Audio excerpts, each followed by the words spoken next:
सध्या आम्ही सगळे शेतकरी आणि क्रांतिकारी शेतकरी संघटनेचे मावळे मुंबईच्या आझाद मैदान पोलीस स्टेशनमध्ये आम्ही आहोत।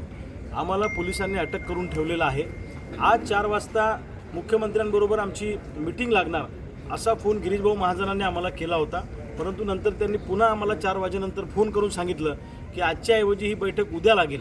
पण त्यांना आम्ही सांगितलं की ठीक आहे, इतके दिवस थांबलो, अजून एक दिवस आम्ही थांबू, पण उद्या जर का आमच्यासोबत गंडवागंडवी करायचा प्रयत्न केला किंवा बदमाशी करायचा प्रयत्न केला तर सरकारला हे महागात पडेल, लक्षात ठेवा।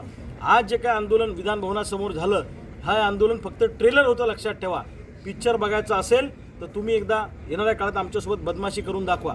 उद्या सरकारने आमच्यासोबत सकारात्मक चर्चा करावी, कर्जमाफीमधले जाचक निकषाने अटी काढून टाकाव्यात आणि सरसकट 7/12 आमचा कोरा करावा, हक्काचा पीक विमा द्यावा, पीक कर्ज आणि असे अनेक प्रश्न घेऊन आम्ही आलेलो आहे। या संदर्भामध्ये सकारात्मक मार्ग जर का सरकारने उद्याच्या बैठकीमध्ये काढला नाही, इतके दिवस थांबलो तर अजून एक दिवस आम्ही थांबू, आम्ही तेवढा संयम बाळगू, सहकार्याची भूमिका सरकारला ठेवू।